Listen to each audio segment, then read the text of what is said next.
Hello everyone, अस्सलाम वालेकुम। मैं हूँ मती अली। उम्मीद है आप सब खैरियत से होंगे।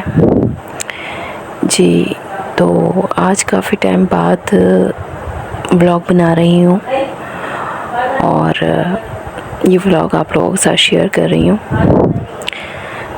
क्योंकि अब आप लोग मेरी फैमिली हैं, तो आप लोगों के साथ हर दुख सुख शेयर करना है मुझे, और ताकि आप लोगों को भी मालूम हो सके कि मैं किस क्रिटिकल कंडीशन से गुज़र रही थी कुछ दिनों से, किस वजह से मैं कोई व्लॉग आप लोगों के साथ शेयर नहीं कर रही थी।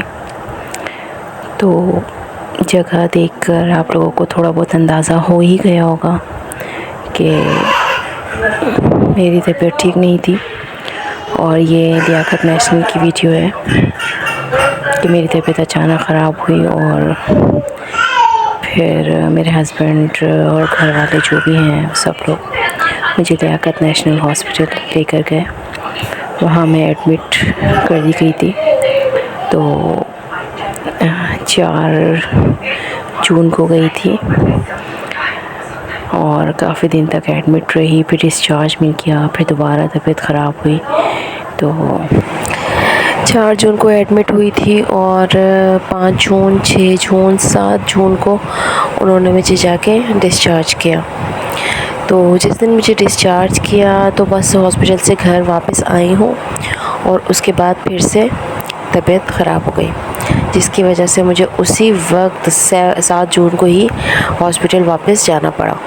तो जब मैं वापस गई तो वहाँ के डॉक्टर्स वगैरह ने चेक किया, उसके बाद उन्होंने मुझे जो टैबलेट्स वगैरह थी वो दी, एक ड्रिप लगाई और कहा कि अभी जो है आपको घर वापस जाना है और हो सकता है रास्ते की वजह से आपकी तबीयत ख़राब हुई हो, तो 2 दिन बाद आप ओपीडी में आके चेक करवाएंगी।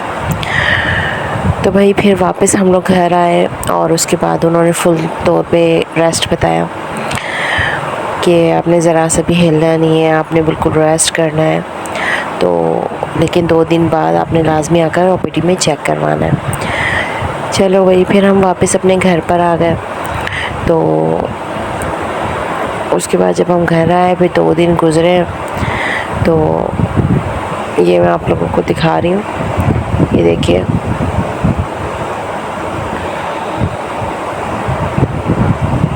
तो जब हम घर वापस आए फिर मैं ओपीडी में चेक करवाने के लिए आई हूँ, तो मेरी तबीयत उस दिन तो बहुत ज़्यादा ख़राब थी। तो उन लोगों ने मुझे फौरी तौर पे एडमिट किया और फिर डॉक्टर ने क्या कहा वो मैं आप लोगों को सब डॉक्टर की ज़ुबानी दूँगी, क्योंकि मैंने वो सब बातें रिकॉर्ड करी थी। तो चलें सुनते हैं। बहुत हिम्मत करके आप लोगों के साथ अपनी ज़िंदगी का ये दुख शेयर कर रही हूँ, क्योंकि मेरी तो ज़िंदगी में आज तक इससे बड़ा कोई दुख नहीं आया है। मुझे पता है कि इस ब्लॉग को देखने के बाद काफ़ी लोग काफ़ी बातें करेंगे उल्टी सीधी, लेकिन मेरे लिए ये एक इस तरह का वाक़या है कि जिसे मैं ज़िंदगी भर कभी नहीं भूल सकती ज़िंदगी में, क्योंकि मुझे आज तक इससे ज़्यादा दुख कभी किसी चीज़ का नहीं हुआ है।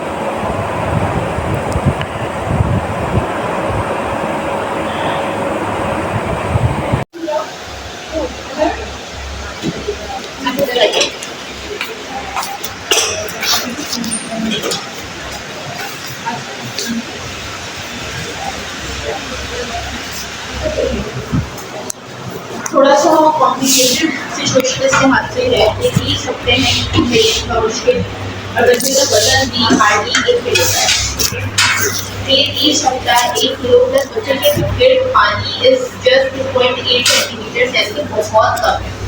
सही है, 2.8 सेंटीमीटर का मतलब है ऑलमोस्ट ना होने के बराबर ही है। से बहुत ही कम पानी बचा है पेशेंट, और अवल नाली अपना काम सही तरह नहीं कर रही है, जो might placental infection video scan पर भी आई है। ठीक है, अब ऐसी सूरत हाल में ना इस बच्चे की सर्वाइवल मुश्किल है। सही, इन्फेक्शन तब अभी ये बच्चा हमारी प्रायोरिटी नहीं है, सिचुएशन है, ये प्रायोरिटी माँ है। अच्छी बात ये है कि वादिया को कोई साइंस ऑफ इन्फेक्शन को शो नहीं कर रही है, जैसे कोई फीवर नहीं आ रहा, कोई नर्व तेज नहीं हो रही, जो पानी छूट रहा है वो भी कोई गंदा बदबूदार नहीं है, हरे रंग का नहीं। इसका मतलब ये है कि उनके अंदर अब तक कोई इन्फेक्शन डेवलप नहीं हुआ है। लेकिन जो CRP है वो बढ़ना शुरू हुआ है, जैसे नाखून टेस्ट का हो गया, ये एक इन्फेक्शन का मार्कर होता है। अब डॉक्टर उस्मान का ये प्लान है जो मैंने भी अभी उनसे डिस्कस किया, जो मुझे बताया कि कल सुबह हम इनसे यही CRP, अभी हम एंटीबायोटिक दे रहे हैं इनको, सही है, IV एंटीबायोटिक का जो शॉट देते हैं, कल सुबह हम इनका जो है CRP रिपीट कराते हैं। CRP रिपीट कराएंगे, CPC रिपीट कराएंगे, हो सकता है अल्ट्रासाउंड भी कराएंगे। अगर ये इन्फेक्शन का मार्कर और बढ़ा हुआ, ठीक है, और बच्चे की पेट पानी बिल्कुल खत्म हो चुका हुआ, तो हमें इनका ऑपरेशन करके बेबी डिलीवर करना पड़ेगा। लेकिन उस सूरत में बच्चे का कोई सर्वाइवल नहीं होगा, सही है। ये बच्चा जाएगा, जिंदा पैदा होगा, जाएगा नर्सरी में, इंक्यूबेटर बैंड हम अभी से पता कर लेते हैं, अगर हमारे पास खाली हुआ हमारी नर्सरी में तो हम इस बच्चे के लिए बुक कर लेंगे, अदरवाइज बाहर बच्चा जाएगा, ठीक है। लेकिन उसके बावजूद इसका सर्वाइवल कोई नहीं होगा, क्योंकि 30 हफ्तों पे 1 किलो का बच्चा सर्वाइव नहीं करता पाकिस्तान, ठीक है। बाहर की नर्सरीज में भी, UK अमेरिका वगैरह में का मुश्किल सर्वाइवल होता है, ठीक है, क्योंकि बच्चे के फेफड़े सही तरह नहीं बने हुए। लास्ट एडमिशन पे बच्चे को फेफड़े मजबूत करने का टीका लगा हुआ है, ये से डालने, ठीक है, तो हो सकता है उससे थोड़ी बहुत बेहतरी हो। बच्चे के नेचुरली जो है एक जो फेफड़े मजबूत नहीं हुए होते, बच्चे का वजन कम होता है। किसी भी बच्चे का सर्वाइवल पैदाइश के बाद उसके वजन पे बहुत डिपेंड करता है। जैसे 2.5 किलो से ऊपर का वजन नॉर्मल कंसिडर किया जाता है, ठीक है, और जहाँ 1 किलो का बच्चा है तो आप सोच लें पूरा, मतलब उस बच्चे का कोई सर्वाइवल नहीं होता है, ठीक है। अभी भी ये हो सकता है, अभी हमने जो अपनी मशीन पे चेक किया तो बच्चे की धड़कन है, लेकिन इस वक्त है, सही। ये बच्चा रात भर में भी किसी भी वक्त पेट में भी फॉल हो सकता है, क्योंकि जाहिर है जब बच्चे के अंदर पानी नहीं है, उसकी ऑक्सीजन अफेक्ट हुई है, उसकी नशोनुमा अफेक्ट हुई हुई है, अवल नाल अपना काम सही तरह नहीं कर रही है, तो हर तरह से बच्चा कॉम्प्रोमाइज है, ठीक है। तो हो सकता है बच्चा पेट में भी फॉल कर जाए, नहीं होता तो अगर इस तरह से इन्फेक्शन का मार्कर बढ़ता रहा तो उनका तब भी मसला हो सकता है, ठीक है। तो फिलहाल तो यही है कि हम रात भर इसको ऑब्जर्वेशन में रखते हैं, ठीक है, एंटीबायोटिक देते हैं। अगर आप लोग चाहते हैं तो हम इनका अभी भी ऑपरेशन कर सकते हैं। आप मैडम, आप पहले देखें, जो मेरी वाइफ है ना, मेरे पास बेटा है, हम नहीं मेरे पास बेटा है ना, मेरा 2 साल का है, मुझे उसकी माँ चाहिए, कोई इस बच्चे का कोई मसला नहीं, लेकिन हम मेरी बीवी को सेव करते हैं। अगर अभी आप कर सकते हैं ना तो आप कर दें, इंतजार नहीं करें, क्योंकि खुदा ना खास्ता अगर कोई ऐसा मसला उसमें हो जाता है तो मैं बिल्कुल उसके ऊपर तैयार हूँ सहन के ऊपर, फिर बस मेरी बीवी को सेव करना है। हाँ, बस ये आप सेव कर लें, बस मेरी बीवी का ऑपरेट करके वो आप कर दें। हाँ, बस ये आप मैडम क्या दिया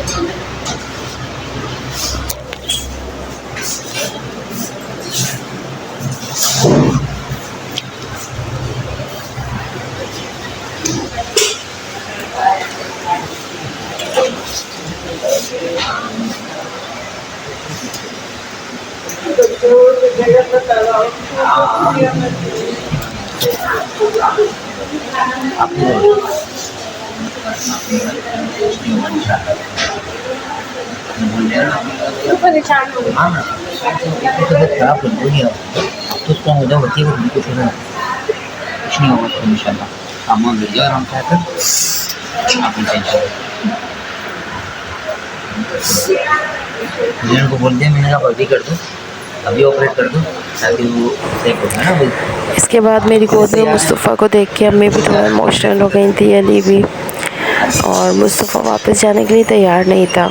उसे बड़ी कोशिश कर रहे थे अली के अब गोद से वापस लें और अम्मी को दें ताकि मैं अपने रूम में वापस जा सकूं, लेकिन मुस्तफ़ा तैयार नहीं था, कह रहा था कि नहीं मुझे किसी के पास नहीं जाना, मम्मा के पास रहना है। उसे देख के मुझसे भी कंट्रोल नहीं हुआ था, मुझे भी रोना आ गया था, क्योंकि काफ़ी दिन हो गए थे एडमिट हुए हुए। और इस टाइम पे जब मुस्तफ़ा को मुझसे अलहदा किया गया तो मैं बस ये सोच के परेशान हो रही थी कि अगर मुझे कुछ हो जाता। और फिर अली जो है मुस्तफ़ा को गोद में लेके बाहर की तरफ गए और अम्मी मुझे अंदर की तरफ लेकर गई। बड़ी मुश्किल से मुस्तफ़ा अपने बाबा के पास आए थे उस दिन।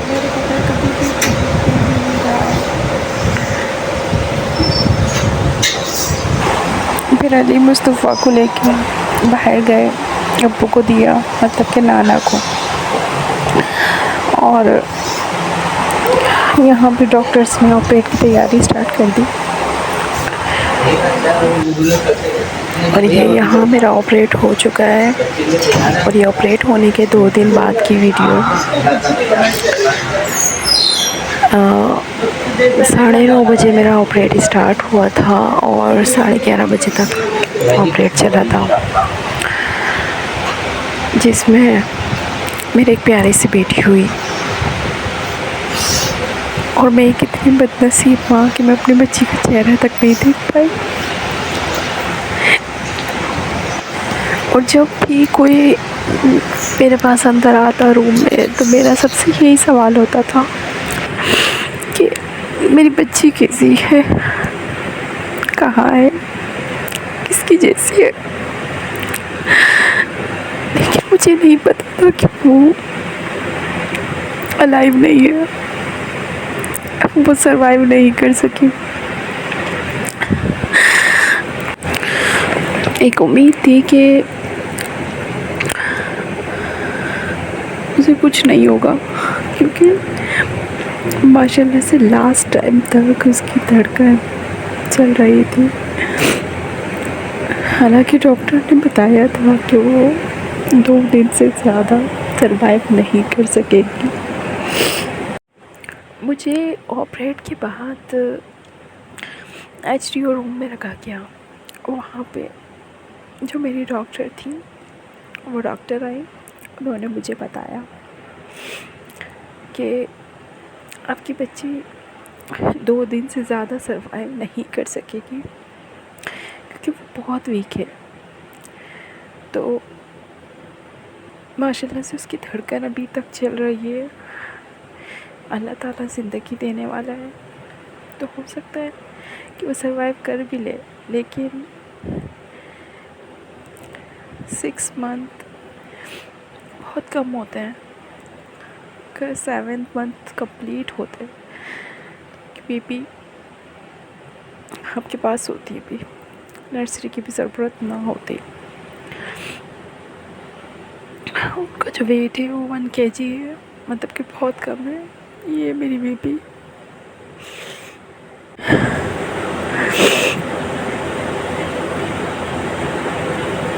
सैयदा फातिमा ज़हरा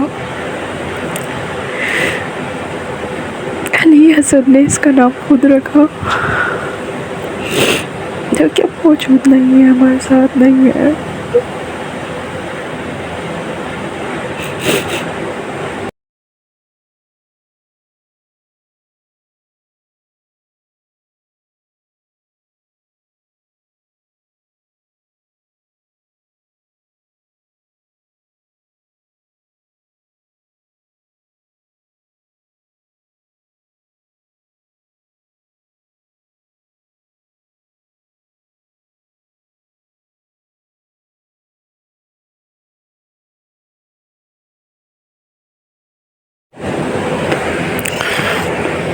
इसके बाद 12 तारीख को मेरा डिस्चार्ज हो गया, मतलब कि मैं अपने घर वापस आ गई, क्योंकि मैं ठीक हो गई थी।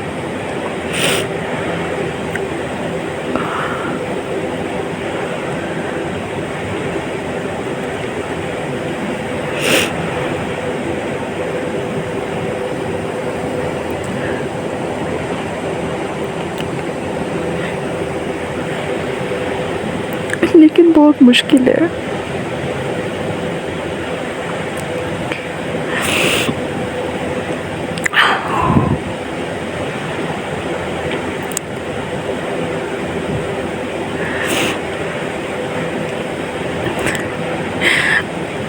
हालांकि मैंने देखा नहीं अपनी बेबी को,